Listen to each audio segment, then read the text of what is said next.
Praise the lord. అందరు బాగున్నారా అండి? ఈ సమయంలో కొద్దిసేపు ప్రభు యొక్క వాక్యాన్ని మనము ధ్యానించే ముందు ఒక చిన్న ప్రార్థన చేసుకొని వాక్య భాగంలోకి వెళ్ళిపోదాం. ప్రార్థన. మిక్కిలిగా ప్రేమించిన మా ప్రియ పరలోకపు తండ్రి, నీ ఘనమైన నామమునకు స్తుతులు స్తోత్రములు నాయనా. తండ్రి, ఆ నామమును బట్టి ఈరోజు మేము బ్రతుకుతున్నాము, నీకు స్తోత్రాలు దేవా. ఈ దినమందు ప్రభా మీరు ఇచ్చినట్టు ధన్యకరమైన అవకాశం బట్టి నీకు స్తోత్రములు నా తండ్రి. ఈ సమయంలో మేము అందరము ప్రభా నీ వాక్యం వినుటకు మా హృదయాల మీద సిద్ధపరచుకొనిచుండగా మీరు మాతో మాట్లాడండి.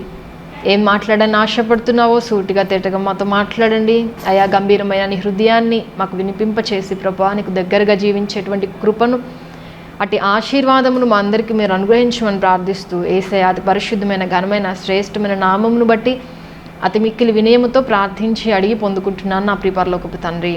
Amen, amen. Hallelujah, hallelujah. ఈ సమయంలో కొద్దిసేపు మనం అందరం కలిసి వాక్యాన్ని ధ్యానం చేద్దాం.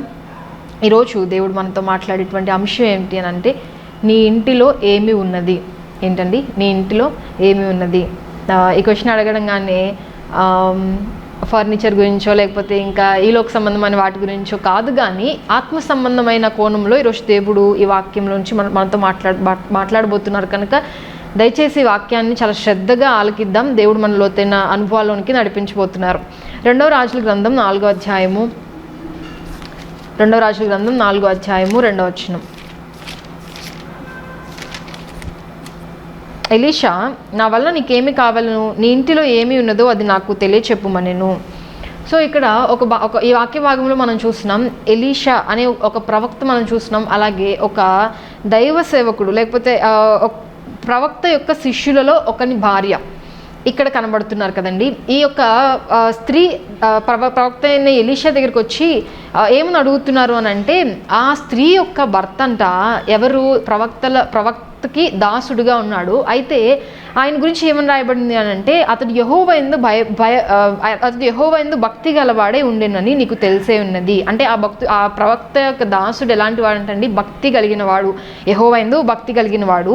అయితే చూడండి, అతనంట ఏమైపోయాడు, చనిపోయాడు, మరణించినప్పుడు ఏమైంది, అప్పుల వారంట వచ్చి ఇబ్బంది పెడుతున్నారు. వాళ్ళు ఇప్పుడు ఏమంటున్నారంటే, ఇప్పుడు అప్పుల వారు నా 2 కుమారులు తనకు దాసులు కొనుటకై వారిని పట్టుకొని పోటకు వచ్చి ఉన్నాడని ఎలీషాకు మొర్ర పెట్టగా. చూడండి, ఇక్కడ సన్నివేశంలో మనం ఏం చూస్తున్నాం, ఈ యొక్క ఎలీషా అనే ప్రవక్త దగ్గర ఉన్న ఒక దాసుడి యొక్క భార్య వచ్చి ఏమని చెప్తుంది అంటే, నా భర్త మరణించాడు, ఇప్పుడు అప్పుల వారు వచ్చి ఇబ్బంది పెడుతున్నారు, ఏమని చెప్తున్నారు, నా యొక్క బిడ్డలిద్దరిని కూడా తీసుకెళ్ళిపోవాలని వారు వచ్చారు అని చెప్పేసి ఎలీషా దగ్గరికి వచ్చి మొరపెడుతున్నప్పుడు ఎలీషా ఏమంటున్నాడంటే, నీ ఇంటిలో ఏమీ ఉన్నది. ఏమడుగుతున్నారండి? నీ ఇంటిలో ఏమీ ఉన్నది. ఈ ప్రశ్న చాలా చాలా ఇందులోంచి దేవుడు అమూల్యమైన సత్యాన్ని దేవుడు మనతో మాట్లాడబోతున్నారు కాబట్టి శ్రద్ధగా యొక్క వాక్య భాగాన్ని విందామండి. చూడండి, బైబిల్లో ఎక్కడైనా మీకు క్వశ్చన్ మార్క్స్ కనపడితే వారు చాలా జాగ్రత్తగా మనం ధ్యానించుకోవాలి. ఎప్పుడైనా మీరు కూడా మీ జీవితాన్ని ప్రశ్నించుకున్నారా? అసలు నేను ఎందుకు ఇక్కడ ఉన్నాను? అర్థమవుతుందండి? ప్రశ్నలు చాలా ప్రాముఖ్యమైనవి. అర్థమవుతుందా? నేను ఎందుకు ఇక్కడ ఉన్నాను, దేవుడు నన్ను ఎందుకు ఎన్నుకున్నాడు, అసలు చూడండి, నీ ఉనికి గురించి ఇలాంటి ప్రశ్నలు ఎప్పుడైనా వస్తున్నాయా? మనం ఎప్పుడు కూడా గుర్తుపెట్టుకోవాలి. చూడండి, ప్రశ్నలు చాలా విలువైనవి. ఇప్పుడు హాగరు కూడా వస్తున్నప్పుడు అక్కడ ఒక దేవదూత హాగర్ని ప్రశ్నిస్తుంది, ఏమని, ఎక్కడి నుంచి వస్తున్నావు, ఎక్కడికి వెళ్తున్నావు అని చెప్పి. అదే రీతిగా ఈరోజు మన జీవితంలో మనం గుర్తుపెట్టుకోవాల్సిన విషయం ఏంటి అంటే, ప్రశ్నలు చాలా ప్రాముఖ్యమైనవండి. ఇక్కడ కూడా భక్తుడైన ఎలీషా యొక్క దాసురాలతో ఏమంటున్నాడు అని అంటే, నా వల్ల నీ ఇంట్లో ఏమీ ఉన్నది అని చెప్పి. ఇప్పుడు చూడండి, ఆమె యొక్క భర్త ఏమయ్యాడు, మరణించాడు. ఆయన ఎవరంట, భక్తి గల వాడు. అలాగే ఆమెకున్న సమస్య ఏంటి, అప్పుల బాధతో ఉంటే ఇప్పుడు భర్త మరణించిన వాళ్ళ దగ్గరికి వచ్చి అప్పుల వారు వచ్చి వాళ్ళు నిజంగా వాళ్ళు మంచి వాళ్ళే అయి ఉంటే అలాంటి పని చేస్తారండి? నిజంగా అప్పుల వారికి మనస్సే ఉండుంటే, అయ్యో పాపం భర్త చనిపోయాడు, ఆమె బాధలో ఉంది, ఇబ్బందిలో ఉంది, ఇబ్బంది పెట్టకూడదు అనేటువంటి మనసు ఉంటుంది. కానీ వారు ఏం చేస్తున్నారంట, అప్పుల వారు వచ్చి కనీసం గుర్తు చేయాల్సింది, అప్పులు ఉన్నాయి నువ్వు కట్టు అని అనాల్సింది. కానీ ఏమంటున్నారు, 2 బిడ్డల్ని దాసులుగా పంపించు. ఇప్పుడు చూడండి, ఈమెకి ఒక విధంగా చెప్పాలంటే అన్ని దారులు మూసుకుపోయేటువంటి పరిస్థితి. ఒక పక్కన చూస్తే అంతవరకు ఆధారపడిన పెద్ద దిక్కు లేడు. బిడ్డను చూసుకొని బ్రతుకుదామంటే ఇప్పుడు బిడ్డల గురించి కూడా సమస్య ఆమెకి ఎదురైంది. ఒక పక్కన అప్పులు, ఇన్ని సమస్యలలో, ఇన్ని బాధలలో మామూలుగా అయితే మనుషులు ఏమైపోతారు, చాలా ఈజీగా కృంగిపోతారు, అవునా కాదా? అలాంటి పరిస్థితుల్లో కృంగిపోవడానికి అత్యంత అవకాశం ఉంది. అయితే ఒక విషయం ఈరోజు ప్రభు మనకు జ్ఞాపకం చేస్తున్నారు ఏంటి అని అంటే, మనకు అన్ని దారులు మూసుకొని పోయినా కూడా ఒక విషయం, ఈ మాట బాగా గుర్తుపెట్టుకోండి, ఏంటి అని అంటే అన్ని దారులు మూసుకొని పోయినా కూడా మనకి పరలోకపు ద్వారం అనేది ఒకటి ఎప్పుడు కూడా తెరిచి ఉంచబడింది అని ఎప్పుడు మనం గుర్తుపెట్టుకోవాలండి. చూడండి, సమస్య ఎంత కఠినమైనా మనకు దేవుడు ఎప్పుడు కూడా దూరముగా లేడు. ఆయన మన సమస్యలు మనల్ని ఎప్పుడు విడిచిపెట్టలేదు. కాబట్టి ఎప్పుడు ఈ మాట హృదయంలో గుర్తుపెట్టుకోండి, ఏంటి అని అంటే అన్ని దారులు మూసుకొని పోయినా కూడా పరలోక ద్వారం అనేది తెరిచి ఉంచబడింది. ఇప్పుడు ఈ సమయంలో అర్థమవుతుందండి, ఈ సిచ్యువేషన్లో ఆమె తీసుకునే నిర్ణయం మీదే ఆధారపడి ఉంది. అర్థమవుతుందండి, సమస్య ఎంత పెద్దది ఎంత కఠినమైనది అనేది కాదు, కానీ ఆ సమస్యతో నువ్వు ఎలాగో డీల్ చేస్తున్నావు, అర్థమవుతుందా? ఆ సమస్యలో నువ్వే నిర్ణయాన్ని తీసుకుంటున్నావు అనే దాని మీద నీ గమ్యము ఆధారపడి ఉందని ఈరోజు దేవుడు మనతో జ్ఞాపకం చేస్తున్నాడు. అర్థమవుతుందండి, ఇప్పుడు ఈమెకున్న ఈ సమస్యలో కృంగిపోయి ఇంకా చావే శరణం అనుకునేటువంటి ఒక ఆప్షన్ ఆమెకుంది, అవునా కాదా? చూడండి, ఈ లోకంలో చాలామంది అదే సిచ్యువేషన్లో ఒకవేళ ఈ లోక సంబంధంగా ఆలోచించే వ్యక్తే కనుక అక్కడ నుండుంటే ఆమె ఏమనుకుంటుంది తెలుసా? ఇంకెందుకు ఈ బ్రతకడం, నా బిడ్డలు ఇద్దరిని కూడా చంపేసి నేను కూడా చచ్చిపోదాము అనుకునేవాళ్ళు. కానీ చూడండి, ఆమె అలాంటి నిర్ణయం తీసుకోలేదు, అవునా? పోనీ ఆమెకి ఇంకో ఆప్షన్ కూడా ఉంది. ఏంటి? తమ తల్లిదండ్రుల దగ్గరకో, తన అత్తమామల దగ్గరకో, లేకపోతే తన సహోదరుల దగ్గరకో వెళ్ళగలిగేటువంటి ఆప్షన్ కూడా ఒక ఆప్షన్ ఉంది. కానీ ఆమె అది కూడా వాడుకోలేదండి. కానీ ఎక్కడికి వెళ్ళిందో తెలుసా? దైవజనుడు, దేవునికి ప్రతినిధిగా ఉన్న దైవజనుడు దగ్గరికి ఆమె వెళ్ళింది. అంటే ఆమెలో ఒక విశ్వాసం అనేది పనిచేస్తున్నట్లు అక్కడ మనం చూస్తున్నాం కదా. చూడండి, ఎందుకని ఆమెలో ఆ విశ్వాసం పుట్టింది అని అంటే, ఎందుకని ఆమె ఆ సమస్యలో దేవుని వైపు చూడడం ప్రారంభించింది, ఎందుకని ఆ యొక్క సమస్యలో అంత గొప్ప నిర్ణయాన్ని, అంత కృంగిపోయే స్థితిలో కూడా అంత గొప్ప నిర్ణయాన్ని ఆమె తీసుకోగలిగింది, అంత అమూల్యమైన నిర్ణయాన్ని, జీవితాన్ని మార్చేటువంటి నిర్ణయాన్ని ఆమె చేయగలిగింది. ఎందుకని అని అంటే, ఒకసారి చూడండి, ఎక్కడికి వెళ్ళాలో అక్కడికి వెళ్ళింది. ఎందుకని వెళ్ళింది అని అంటే, బహుశా నేను అనుకుంటాను ఆ యొక్క తన యొక్క హస్బెండ్ గురించి ఏమని రాయబడిందండి, ఏమని చెప్తుంది? ఒక సాక్ష్యం చెప్తుంది. ఏమని అంటే, అతడు యెహోవా యందు భయభక్తులు కలిగిన వాడు. హల్లెలూయా. అర్థమవుతుందండి, అంటే ఆమె యొక్క భర్త దేవుని ఏం కలిగినవాడు అంటండి? భక్తి కలిగినవాడు. మనము యాకోబు పత్రిక 1వ అధ్యాయము 27వ వచనం చూస్తే ఒక అమూల్యమైన మాట అక్కడ రాయబడింది. ఏమన్నా తెలుసా? యాకోబు పత్రిక 1వ అధ్యాయము 27వ వచనం, తండ్రి అయిన దేవుని ఎదుట పవిత్రమును నిష్కలంకమునైన భక్తి ఏదనగా దిక్కులేని పిల్లలను, విధవరాండ్రను వారి ఇబ్బందులు పరామర్శించుటయు, ఇహలోక మాలిన్యము తనకు అంటకుండా తన్ను తాను కాపాడుకొనుటయే. అంటే బహుశా చూసిందేమో దేవుని అందరి విశ్వాసముతో అతడు విధవరాండ్ర పట్ల కలిగి ఉన్న ప్రేమను, ఇహలోక మాలిన్యాన్ని తనకు అంటకుండా ఆ యొక్క భక్తి జీవితాన్ని పక్క నుండి ఎవరు చూస్తూ ఉన్నారండి? ఒకవేళ తన భార్య చూస్తూ ఉండుండొచ్చేమో, బహుశా అందుకేనేమో ఆ యొక్క విశ్వాసం ఇప్పుడు ఎవరిలో పనిచేయడం ప్రారంభించింది? ఆ స్త్రీలో పనిచేయడం ప్రారంభించింది. అతని యొక్క భక్తి ఎవరిని ఇన్స్పైర్ చేయడం స్టార్ట్ చేసిందండి? తన యొక్క భార్యను ఇన్స్పైర్ చేయడం స్టార్ట్ చేసింది. ఇప్పుడు చూడండి, ఈ మాటలు వింటున్న మీరు ఒక విషయం గుర్తుపెట్టుకోండి, మీ భక్తి జీవితము ఎవరిని ప్రభావితం చేస్తుందో నీకు నాకు తెలియదు, అవునా కాదండి? కానీ ఖచ్చితంగా నువ్వు నిజంగా దేవుని యందు భయభక్తులు కలిగి ఉండగలిగితే నీ భయభక్తులు కలిగిన ఆ జీవితం ఒకరు దేవునితో కనెక్ట్ అవ్వడానికి, వారి సమస్యలో దేవుని జ్ఞాపకం చేసుకోవడానికి వారి అడుగులను ప్రభావితం చేయొచ్చేమో. కాబట్టి ఎప్పుడు కూడా భక్తిని మనం ఈజీగా తీసుకోకూడదండి. అర్థమవుతుందా? ఆ యొక్క భక్తుడు దేవుని అందరి కలిగిన ఆ యొక్క భక్తి ఎవరిని ఇన్స్పైర్ చేసింది? తన యొక్క భార్యను ఎప్పుడైతే ప్రభావితం చేసిందో ఆమె అడుగులు దేవుని వైపు వేయడం ప్రారంభించింది. ఇప్పుడు ఆ వ్యక్తి వెళ్ళిపోయినా కూడా ఇప్పుడు ఆమె ఎవరి మీద ఆధారపడగలుగుతుందండి? దేవుని మీద ఆధారపడగలుగుతుంది. కాబట్టి గుర్తుపెట్టుకోండి, జీవితంలో ఎప్పుడు కూడా మనుషులు మనతో శాశ్వతంగా ఉండరు, కానీ ఎవరు మనతో శాశ్వతంగా ఉంటారు అని అంటే దేవుడు ఎప్పుడు కూడా మనతో శాశ్వతంగా ఉండే దేవుడు. ఆయన నమ్మదగిన దేవుడు అయినాడు. చూడండి, అందుకే ఎప్పుడు కూడా దేవునితో, దేవుని ఆత్మ కలిగిన వ్యక్తులతో, దేవుని బిడ్డలతో ఆ సహవాసం అనేది ఎప్పుడు కూడా మనం కలిగి ఉండడం నేర్చుకోగలిగితే ప్రతి కృంగుదలలో ఆ యొక్క సహవాసం మనకి ఎంతో సహాయపడుతుందని ఈరోజు ప్రభు మనతో జ్ఞాపకం చేస్తున్నారండి. దీనా ఉంది, ఆ దీనా ఎప్పుడైతే ఆత్మీయ సహవాసాన్ని విడిచిపెట్టి లోకం తట్టు ఆమె తిరిగిపోయిందో ఆమె యొక్క జీవితంలో ఎంత నష్టం చూసిందో మనకు తెలుసు కదండి. కాబట్టి ఒక విషయాన్ని ఎప్పుడు గుర్తుపెట్టుకోండి, ఏంటి అని అంటే మన చుట్టూ ప్రతి పరిస్థితులు కఠినం అయిపోతున్నా కూడా ఆ కఠినమైన కఠినమైన పరిస్థితిలో ఒక మంచి డెసిషన్, అర్థమవుతుందండి, సమస్యని జయించగలిగేటువంటి ఒక డెసిషన్ మనం తీసుకోగలగాలి అంటే ప్రభుతోనూ, ప్రభు యొక్క ఆత్మ కలిగిన వ్యక్తులతో మనం కలిగి ఉండేటువంటి సహవాసం ఎంతో ప్రభావితం చేస్తుందని ఈరోజు ప్రభు మనతో మాట్లాడుతున్నారు. కాబట్టి గుర్తుపెట్టుకోండి, ఎప్పుడు కూడా సమస్య వైపు చూస్తూ మనం నడవద్దు. అర్థమవుతుందా? ఈ యొక్క స్త్రీ, ఈ యొక్క దాసుని యొక్క ఆ యొక్క సేవకురాలు ఎంత మాత్రము సమస్యను చూచి ఆమె నడవట్లేదు. అర్థమవుతుందా? సమస్యను చూచి నడుచుంటే ఆమె చావు వైపు నడుచుండేదేమో. ఒకవేళ తల్లిదండ్రులను చూచి నడుచుంటే ఆమెకి రిక్తహస్తాలతో ఆమె మిగిలిపోయి ఉండేదేమో. అర్థమవుతుందండి? అలాగే మనం పరిచర్యలో కూడా ఎప్పుడు గుర్తుపెట్టుకోండి, పరిచర్యలో కూడా మనం ఎప్పుడు మనుషుల్ని చూస్తూ నడవకూడదండి. అందుకే నాకు చాలా ఇష్టమైన మాట, హెచ్కేల్ గ్రంథం 2వ అధ్యాయం 7వ వచనంలో దేవుడు ఒక మాట హెచ్కేల్తో అంటాడు. ఏంటో తెలుసా? వారు వినినా వినకపోయినా నా గురించి నువ్వు ప్రకటించడం మానొద్దు. అంటే ఎవరి వైపు చూడాలి? మనము పిలిచిన వాని వైపు చూడాలి. పిలిచిన వాడు ఏం ప్రకటించమంటే అది మనము ప్రకటించే వారముగా, ఎవరో ఏదో అంటున్నారనో లేకపోతే కృంగిపోయి మనము మనుషుల వైపు చూడడం కాదు. కానీ మన కన్నులు ఎప్పుడు కూడా ఎవరి వైపు ఉండాలంటే దేవుని వైపు ఉండాలి. అంత మాత్రము కాదు, పేతురు ఎప్పుడైతే గాలిని చూస్తూ నడిచాడు, మునిగిపోతున్నాడు, కానీ ఎప్పుడైతే దేవుని చూడడం ప్రారంభించాడో అతడు ఆ యొక్క నీటి మీద నడవడం అతడు చేయగలిగాడు. కాబట్టి ఈరోజు మన జీవితంలో దేవుడు మాట్లాడుతున్న ఒక అమూల్యమైన మాట ఏంటి అని అంటే, సమస్యల వైపు మనము చూడొద్దు. అర్థమవుతుందని? సమస్యల వైపు కాదు, ఎవరి వైపు చూడాలి?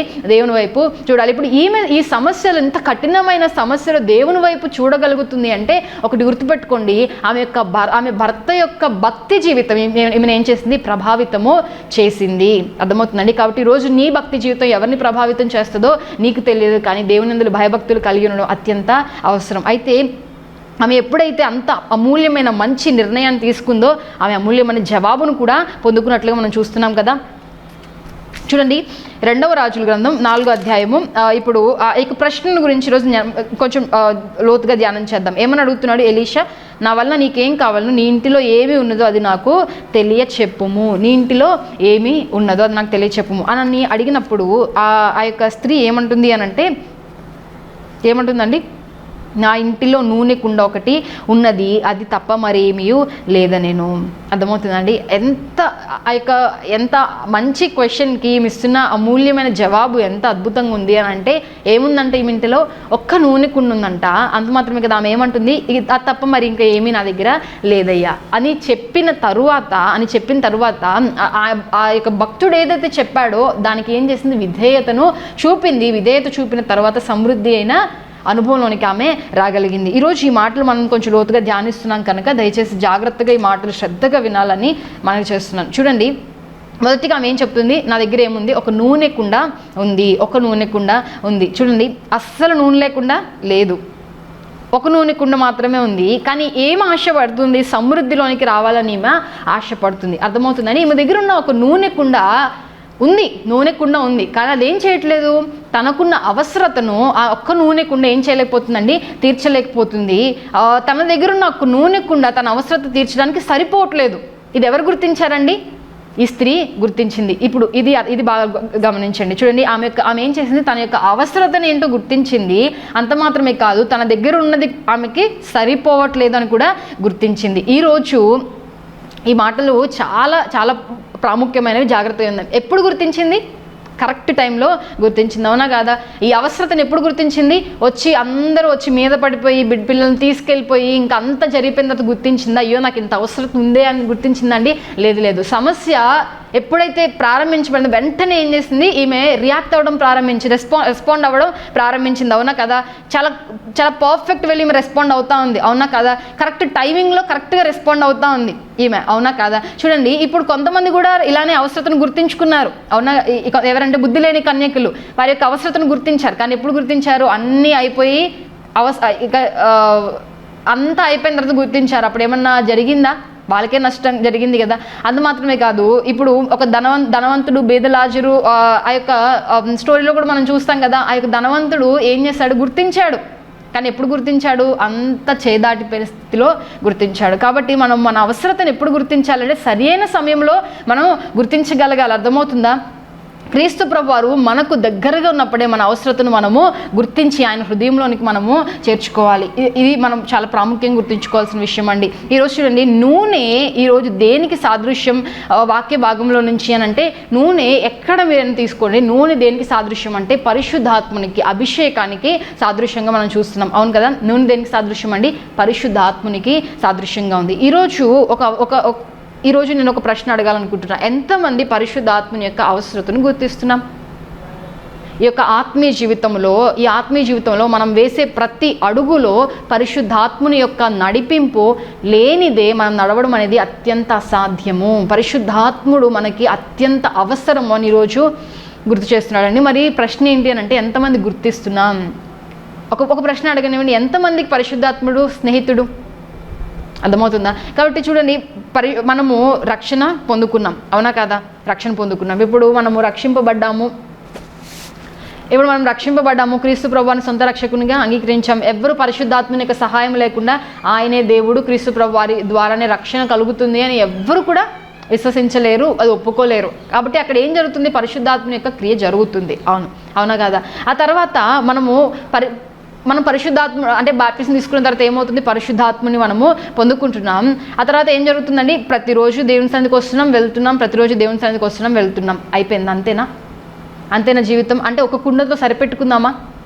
జస్ట్ ఒక కుండ నూనెతో సరిపెట్టుకుందామా? లేకపోతే సమృద్ధి అయిన జీవంలోనికి, సమృద్ధి అయిన అనుభవంలోనికి, సమృద్ధిగా నిండి పొంగి పొర్లే అనుభవంలోనికి రావాలని ఎంతమందికి ఆశ ఉంది? కాబట్టి ఈరోజు గుర్తుపెట్టుకోండి, ఆమె ఏం గుర్తిస్తుంది తన జీవితంలో అనంటే, తన యొక్క ఆత్మీయ అక్కర ఎంత పెద్దదో గుర్తిస్తుంది, తన ఆత్మీయ అవసరత ఎంత ఉన్నతమైనది, ఎంత పెద్దదో గుర్తిస్తుంది. అంత మాత్రమే కాదు, ఆ అవసరతకు తన దగ్గర ఉన్న నూనె కుండ సరిపోవట్లేదు అని కూడా గుర్తిస్తుందండి. ఈరోజు పరిశుద్ధాత్ముడు ఎంతో శక్తివంతుడు, అర్థమవుతుందండి? పరిశుద్ధాత్ముడు చాలా చాలా శక్తిమంతుడు, అర్థమవుతుందా? కానీ పరిశుద్ధాత్ముడు శక్తిమంతుడైనప్పుడు మరి అందరూ శక్తిమంతులుగా ఎందుకు మారలేకపోతున్నారు? ఎందుకనంటే సరిపెట్టుకునే జీవితం ఇక చాలు, అవునా? ఒక్క కుండతో చాలు, ఒక కుండతో సరిపెట్టుకుందాం అంటే పరిశుద్ధాత్మని శక్తిని సంపూర్ణంగా సమృద్ధిగా అనుభవించలేని స్థితిలోనికి రోజు క్రైస్తవ జీవితంలో మనం వెళ్ళిపోతున్నామంటే ఒక కారణం ఏంటో తెలుసా? సరిపెట్టుకుంటున్నాం, ఇక చాలు అని చెప్పి. అంతేనా అండి?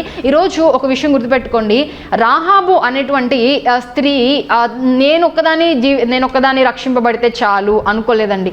ఆమె నేను ఒక్కదాన్ని రక్షింపబడితే చాలు అంటే ఇతరుల జీవితంలో పరిశుద్ధాత్మని యొక్క కార్యము సమృద్ధిగా జరగడానికి ఆమె నేను ఒకదాన్ని బ్రతికితే చాలు, నేను ఒకదాన్ని రక్షింపబడితే చాలు అని అక్కడితో సరిపెట్టుకోలేదు. కానీ ఆమె ఏం చేసిందో తెలుసా? పరిశుద్ధాత్మని యొక్క కార్యము ఇతరుల జీవితంలో కూడా నెరవేర్చబడటకి ఈమె అడుగులు వేసింది. హల్లెలూయా! అర్థమవుతుందండి? కాబట్టి మనం ఎప్పుడైతే సరిపెట్టుకోవడం ప్రారంభిస్తామో, ఇక చాలు అని ఎప్పుడైతే అనుకుంటా ఉంటామో, పరిశుద్ధాత్మని యొక్క కార్యాన్ని మనం ఏం చేసేస్తున్నాం అంటే అక్కడితో కన్ఫైన్ చేసేస్తున్నాం. కానీ పరిశుద్ధాత్మని కార్యం సమృద్ధిగా జరగాలి అని అంటే అక్కడితో సాటిస్ఫై అవ్వడం కాదండి. ఇక నేను రక్షణ పొందుకున్నాను చాలు, ఇంకా ఇతరులు ఏమైపోతే నాకేంటి? ఒక విషయం ఎప్పుడు గుర్తుపెట్టుకోండి, ఒక విషయం ఎప్పుడు కూడా నేను చెప్తాను ఏంటి అంటే, విశ్వాసం నీలో పనిచేస్తున్నప్పుడు నువ్వు స్వార్థపరుడుగా ఉండలేవు. నాది నేను అనేటువంటి జీవితం నీలోంచి పోతుంది. ఎందుకో తెలుసా? నీలో బలమైన యేసుక్రీస్తు ప్రభువారు స్వార్థంగా ఆయన ఏమైనా చేశాడండి? లేదు. త్యాగపూరితమైన జీవితాన్ని ఆయన జీవించాడు. మన కొరకు తను తాను అర్పణగాను బలిగాను అప్పగించుకున్నాడు. ఈరోజు మరి ఆయన యందలి విశ్వాసం మనలో పనిచేస్తున్నప్పుడు, ఆయన యందలి విశ్వాసం మనలో ఉన్నప్పుడు మనం ఎలా స్వార్థపరులుగా ఉండగలుగుతాం? నిజంగా స్వార్థపరులు, నేను బ్రతికితే చాలు, నా కుటుంబం బాగుంటే చాలు, నేనుంటే చాలు, నాది నేను అనుకుంటున్నా అంటే ఇతరుల గురించి ప్రార్థించడం కానీ, ఇతరుల యొక్క రక్షణ నిమిత్తమై ఆలోచించడం కానీ, ఇతరుల జీవితంలో పరిశుద్ధాత్మ యొక్క కార్యము సమృద్ధిగా జరగట్లేదు అని అంటే నీవు అట్లా నీ జీవితం ద్వారా పరిశుద్ధాత్మ యొక్క కార్యాన్ని అట్లా నువ్వు కన్ఫైన్ చేస్తున్నావు అంటే ఒకటి గుర్తుపెట్టుకో, చాలు అనుకుంటున్నావు. అర్థమవుతుందండి? అది కాదు క్రైస్తవ జీవితం అంటే. స్వార్థపూరితంగా నువ్వు ఉంటున్నావు అంటే నీలో పని చేసేది నిజమైన విశ్వాసము ఎంత మాత్రము కూడా కాదు అని ఈరోజు ప్రభు మనతో మాట్లాడుతున్నారండి. అర్థమవుతుందా? ఈరోజు రాహాబు మనతో మాట్లాడే ఒక మాట ఏంటి అని అంటే, ఆమె చాలు అని సరిపెట్టుకుంటే సమృద్ధి అయిన పరిశుద్ధాత్మని యొక్క కార్యం అక్కడ జరగడానికి అవకాశం ఉండేది కాదు. అర్థమవుతుందా? అంత మాత్రమే కాదు, పౌలు భక్తుని చూస్తాం కదా, పౌలు భక్తుడు ఎంత అతనుకున్న సాక్ష్యం ఏంటండి? హింసకుడు, దూషకుడు, హానికరుడు. కానీ అలాంటి వ్యక్తి తర్వాత ఏం చేయబడ్డాడండి? దేవుని చేత పట్టబడ్డాడు. దేవుడు అతన్ని దర్శించుకున్నప్పుడు దేవుని కొరకు ఎంత అద్భుతంగా నిలబడ్డాడో తెలుసా? చూడండి, మనము అపోస్తుల కార్యములో ఒక మాట చదువుతాం, ఏమని తెలుసా? అక్కడంట సువార్త ప్రకటించడానికి వెళ్తే అంట పౌలు భక్తుడిని ఏం చేస్తారు తెలుసా? రాళ్లతో కొడితే చచ్చిపోయాడు అనుకున్నారంట. అలాంటి వ్యక్తిని తీసుకొని వెళ్ళి ఈడ్చుకొని తీసుకెళ్ళి బయట పారవేస్తే అతడంట అందరూ ఆ చుట్టూ నిలబడి చూస్తున్నారు శిష్యులు అందరూ, ఇంకా చనిపోయాడు, మా ఇక గురువు చనిపోయాడని చూస్తూ ఉంటే అప్పుడు పౌలు భక్తులు ఏం చేస్తాడు తెలుసా అండి? లేచి ఇక చాలే, ఇంతవరకు చెప్పాను కదా, నేను ఈ ప్రాబ్లంలో ఇంత బలహీనతలు నేను ఏం వెళ్ళేదిలే అని చాలు అనుకున్నాడండి. అర్థమవుతుందా? అంటే ఇతరుల జీవితాలలో పరిశుద్ధాత్మ యొక్క కార్యము సమృద్ధిగా జరగడానికి వీరు ఏం చేస్తారంటే త్యాగపూరితమైన జీవితాన్ని జీవించారు. ఎందుకంటే నిజమైన విశ్వాసం వారిలో పనిచేస్తుంది కనుక ఈరోజు నిజంగా క్రైస్తవులుగా విశ్వాసులము అని పేరు పెట్టుకుంటున్నాం, కానీ నిజంగా ఎంత స్వార్థరహితముగా త్యాగపూరితంగా ఎంతమంది దేవుని యొక్క పరిచర్యను, దేవుని యొక్క కార్యము జరగడం. మరి ముఖ్యంగా ఈరోజు గుర్తుపెట్టుకోండి, ప్రభు ఇక చాలు, ఒక కుండ చాలు అని అనుకుంటున్నావా? లేకపోతే సమృద్ధిగా ఆయన యొక్క కార్యం జరగాలని నువ్వు ఆశపడుతున్నావు? గుర్తించాలండి. ఆమె ఏం చేసింది? అవసరతను గుర్తించింది. అంత మాత్రమే కాదు, నా దగ్గర ఉన్న కుండలోని ఆ యొక్క నూనె సరిపోదు అని కూడా ఏం చేసింది? ఆమె గుర్తించగలిగింది. అర్థమవుతుందా? ఈరోజు రాహాబ్ ఏం చేసింది? తన యొక్క విశ్వాసం ద్వారా అనేక మంది జీవితాల్లో, ఇతరుల జీవితాల్లో ఆ యొక్క పరిశుద్ధాత్మ యొక్క కార్యం సమృద్ధిగా జరగడానికి ఆమె కారకురాలైంది. ఇప్పుడు పౌలు కూడా చూడండి, మనము తిమోతిలకు రాసిన పత్రిక 2 తిమోతిలకు రాసిన పత్రిక 2వ అధ్యాయము 9వ వచనం చదువుదాం. 2 తిమోతిలకు రాసిన పత్రిక 2వ అధ్యాయము 9వ వచనం. నేను నేరస్తుడనై ఉన్నట్టు ఆ సువార్త విషయమై సంఖ్యలతో బంధింపబడి శ్రమపడుచున్నాను, అయినను దేవుని వాక్యము బంధింపబడి ఉండలేదు. అర్థమవుతుందండి? దేవుని అంటే చూడండి, నేను ఏం చేస్తున్నాను? నేను నేరస్తుడనైనట్టు ఆ సువార్త విషయం సంఖ్యలతో నేను ఏం చేయబడ్డాను? బంధింపబడుతున్నాను, శ్రమ పడుతున్నాను. ఇప్పుడు నన్ను తీసుకెళ్ళి ఎక్కడేశారండి? జైల్లో వేశారు. ఇంకా చాలు, ఇంకా జైల్లో ఉన్నాను కదా, కొంచెం రెస్ట్ తీసుకుందాం అనుకున్నాడా? ఇంకా చాలు అనుకున్నాడా? అక్కడ నుంచి ఇంకా ఏం చేశాడు? ఇంకా దేవుని సన్నిధిలో లెటర్స్ రాయడం ప్రారంభించి, అంత మాత్రమే కాదు, ఎక్కడైతే ఉన్నాడో అక్కడ ఖైదీలను ఏం చేశాడండి? దేవుని కొరకు మార్చడం, దేవుని తట్టు వారందరి హృదయాలను త్రిప్పడం ప్రారంభించాడంట. అర్థమవుతుందా? అంటే ఈరోజు అంటే త్యాగపూరితంగా వారందరూ ఏం చేశారు? దేవుని యొక్క పని చేసినప్పుడు పరిశుద్ధాత్మ యొక్క కార్యం ఇతరుల జీవితంలో సమృద్ధిగా జరిగినట్లుగా మనము చూస్తున్నాం. కాబట్టి ఈరోజు ఈ వాక్యం వింటున్న మీరు ఇంకా నాది, నేను, నా వారు బాగుపడితే చాలు, నా జీవితంలో ఇది చాలు అని నువ్వు పరిశుద్ధాత్మ యొక్క కార్యాన్ని, నీలో ఉన్న ఆ యొక్క సువాసనను ఇతరులకు నువ్వు వెదజల్లకుండా, పరిశుద్ధాత్మ యొక్క కార్యము సమృద్ధిగా జరగకుండా అడ్డుపడుతున్నావు, ఇక చాలు అనుకుంటున్నావు అని అంటే నీలో పనిచేసిన నిజమైన విశ్వాసము కాదని గుర్తుంచుకోవాలండి. తర్వాత చూడండి, ఇప్పుడు ఇతరుల జీవితాల్లో సమృద్ధి అయిన కార్యం. ఇప్పుడు మన జీవితంలో చూడండి, చాలామంది ఏమనుకుంటున్నారు? నేను యేసుక్రీస్తు ప్రభువాన్ని నమ్మాను, యేసుక్రీస్తు ప్రభువాన్ని విశ్వసించాను, ఆయన నన్ను రక్షించిన దేవుడు ఇప్పుడు అని విశ్వసించి నోటితో ఒప్పుకుని రక్షణ పొందుకున్నారు కదండి. రక్షణ పొందుకున్న మీ పేరు ఎక్కడ రాయబడింది? జీవ గ్రంథంలో రాయబడింది. ఇప్పుడు నేను ఒక ప్రశ్న అడిగాను, కన్ఫైన్ అంటే చూడండి, ఇంకా నా పేరు జీవ గ్రంథంలో రాయబడింది చాలు, అంతేనా? జీవితం అంటే, క్రైస్తవ జీవితం అంటే అంతేనా? నా పేరు జీవ గ్రంథంలో రాయబడింది, నేను దేవుడిని నమ్ముకున్న తర్వాత, చూడండి కొంతమంది సాక్ష్యాలు చెప్తా ఉంటారు, నేను దేవుడిని నమ్ముకున్న తర్వాత నాకు మంచి జాబ్ వచ్చింది, లైఫ్ సెటిల్మెంట్, ఇవేనా అండి జీవితం అంటే? ఇక చాలు, ఇంతే జీవితం అయిపోయిందా?